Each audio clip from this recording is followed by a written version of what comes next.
Estimadas y estimados estudiantes del curso de Filosofía Latinoamericana, tengo el gusto de estar nuevamente con ustedes por vía virtual en, la, en esta ocasión para tratar el tema de autoras, autores. Es el tema 4 dentro de la unidad 2 de nuestro programa sobre la filosofía latinoamericana en perspectiva histórica. Recordemos que el primer tema dentro de esta unidad fue el proceso histórico, que vimos con base en el texto de Horacio Cerruti. El segundo tema, las ideas. Nos concentramos en tres ideas importantes en la historia del pensamiento filosófico latinoamericano: la idea de América, la idea de nuestra América y la idea de América Latina. Después pasamos, como tema tercero de esta unidad segunda, al abordaje de uno de los debates más importantes en la historia de la filosofía latinoamericana, que es el debate sobre el sentido mismo de la filosofía de nuestra América. Para tratar ese tema, ustedes recordarán, utilizamos los textos de Augusto Salazar Bondy, de Leopoldo Sea y de Luis Villoro.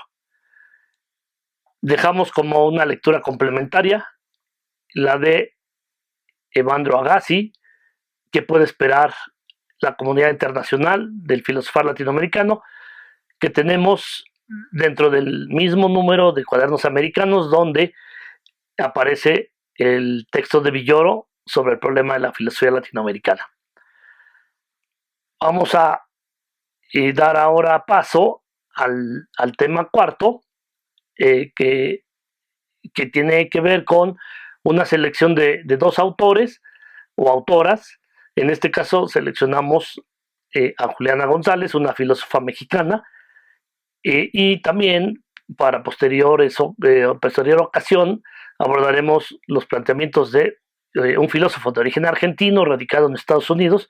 Jorge Gracia, con el fin meramente ilustrativo de mostrar la variedad, la diversidad de personalidades que han construido esta historia del filosofar latinoamericano. Nos pareció importante, recordarán ustedes que así lo planteamos, darle el lugar que se merece a una filósofa mexicana de nombre Juliana González Valenzuela. Para abordar su obra, propusimos dos lecturas. En este video vamos a referirnos a la primera de ellas, en orden cronológico,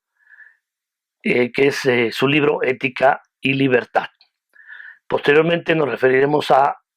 otro texto posterior sobre la bioética. Con relación a este libro, cabe destacar algunos aspectos editoriales importantes, como es el hecho de que este libro fue publicado originalmente por la Facultad de Filosofía y Letras de la UNAM en 1989. 10 años después lo publica de nueva cuenta la UNAM, pero en coedición con el Fondo de Cultura Económica. Y esta edición, a cargo del Fondo de Cultura Económica junto con la UNAM, va a tener una segunda reimpresión en 2007, que es la que tenemos disponible en nuestra plataforma de Classroom, y que el doctor Enrique Dussel ha puesto a disposición en la web.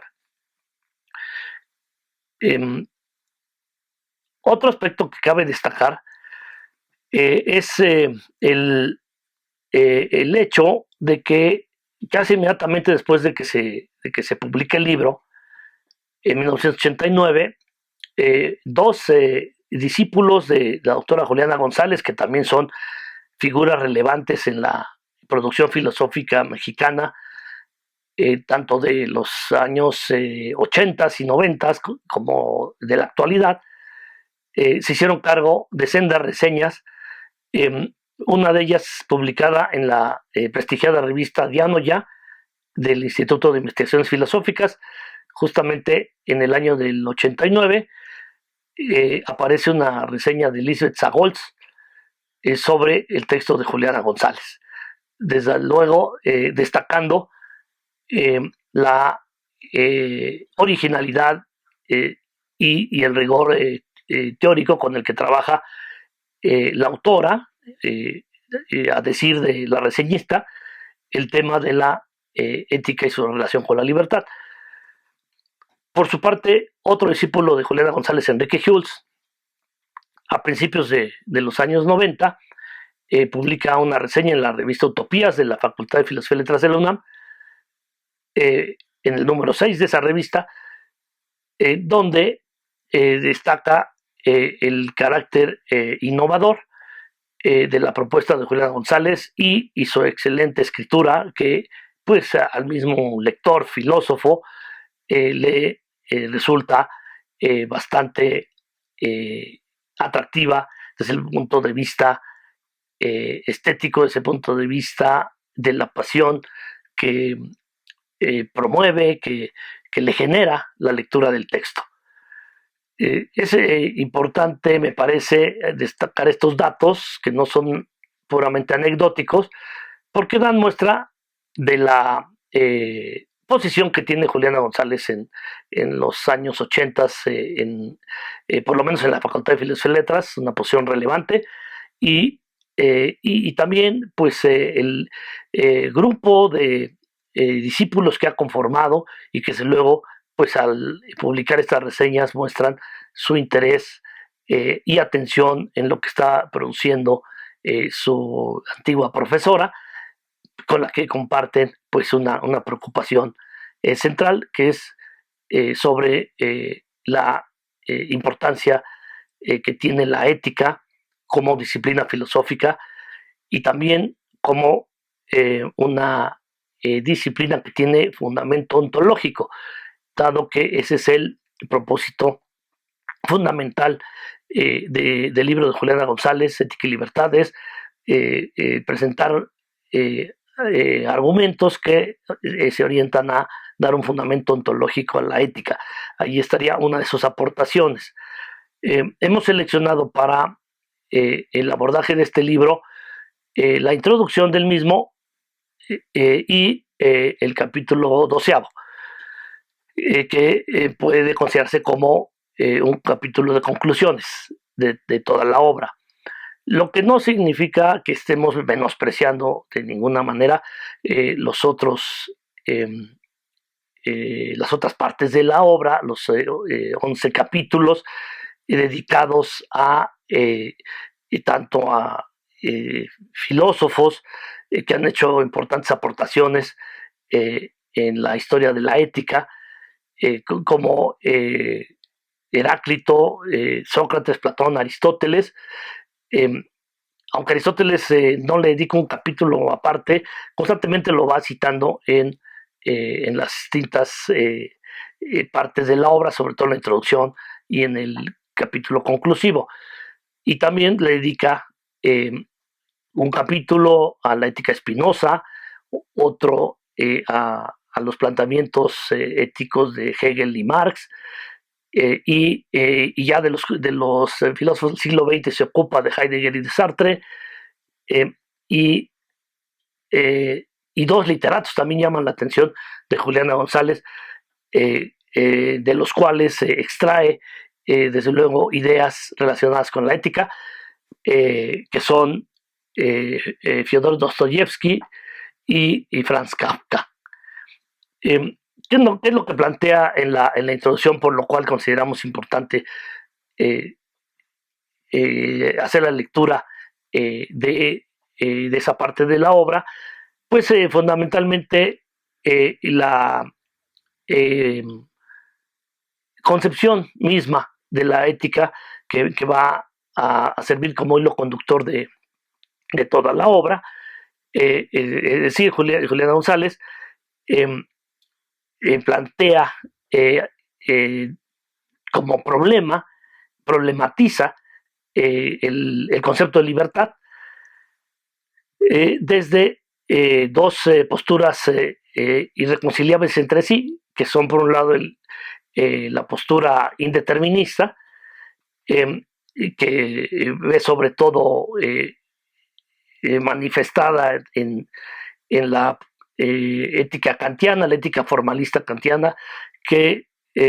plantea un deber ser vacío,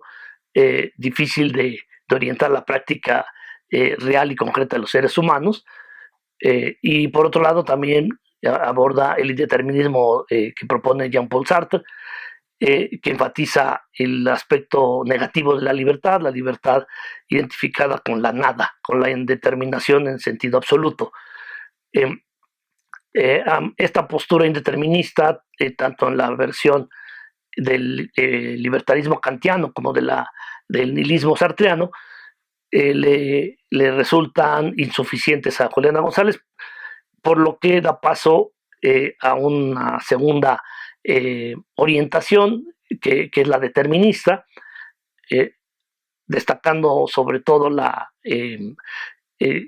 digamos, la versión freudiana del determinismo psicológico, por pues la radicalidad con la que Freud anula la libertad humana, aduciendo que nuestras acciones son resultado del inconsciente, y que por lo tanto pues la libertad es una ficción. Aquí cabe mencionar el antecedente de que 3 años antes publicó Juliana González el libro El malestar en la moral, en la crisis moral, Freud y la crisis moral, y que mereció una reseña nada menos que de la filósofa española Victoria Camps en la revista Teoría de la Facultad de Filosofía y Letras. Y que, por cierto, Juliana González cita por ahí a Victoria Camps cuando ella dice que con Kant la ética encalla, o sea, se estanca en una aporía, en un callejón sin salida, precisamente por este formalismo extremo, este vaciamiento de la moral en un imperativo categórico que pues es totalmente vacío en el sentido de contenido histórico, de contenido existencial, de contenido práctico. Y bueno, para salvar esta contradicción entre las posturas indeterminista y determinista, Juliana González apela a una concepción dialéctica de la libertad entendida como el resultado de la tensión entre lo necesario y lo voluntario, entre lo individual y lo colectivo, entre la razón y la sin razón. Esta tensión dialéctica incluye incluso la noción del conflicto. Juliana González enfatiza mucho, siguiendo a Heráclito y también a Sartre, en el sentido de que la condición básica de la libertad es el conflicto, pero también la armonía, la posibilidad del ser humano de llegar a la paz, a la armonía, en la convivencia de unos con otros, a partir de la razón. A partir del logos se puede lograr la armonía. En el capítulo 12 aparece la fundamentación ontológica de la ética, justamente como la aportación de Juliana González al debate contemporáneo, me refiero a fines de los años 80, en donde ella plantea que la condición de posibilidad de los comportamientos éticos, de las diversas morales o manifestaciones morales que se han dado a lo largo de la historia y en las distintas sociedades, es precisamente la eticidad entendida como la moralidad o la condición moral esencial del ser humano. Y esa condición moral es ontológica en el sentido de que es constitutivo del ser humano la libertad, pero la libertad entendida como la posibilidad de elegir entre por lo menos dos opciones, entre por lo menos dos valores, o un valor o un disvalor. Esa condición permanece a lo largo de la historia, pero no es una condición metafísica en el sentido de trascendente o trascendental, sino en el sentido de que es constitutiva de nuestra condición moral, y por eso le llama ontológica. Esa condición es la que abre la posibilidad incluso de las manifestaciones negativas de la libertad, o sea, las manifestaciones cosificadoras, destructivas, antisociales de la libertad, presuponen esa condición constitutiva moral del ser humano de poder optar entre lo positivo o lo negativo. Desde luego, ella aclara en un sentido relativo, o sea, ella no admite absolutos en su planteamiento, en un sentido histórico, y con en un constante diálogo del presente con el futuro, el pasado, para proyectarse al futuro, y en una perspectiva, ella dice, inmanentista, es decir, no admite, no es una ética teológica que admita presupuestos que presupongan la divinidad. Tampoco es una ética que presuponga alguna esencia inalterable del ser humano. Al contrario, lo único inalterable es la variación. Constantemente tenemos una variación en nuestras percepciones y acciones morales, pero no hay ni principios ni fines de nuestro actuar moral que sean definitivos y estáticos, sino más bien todo lo contrario. El ser moral del ser humano es el devenir abierto, y que justamente le da pie a que Juliana González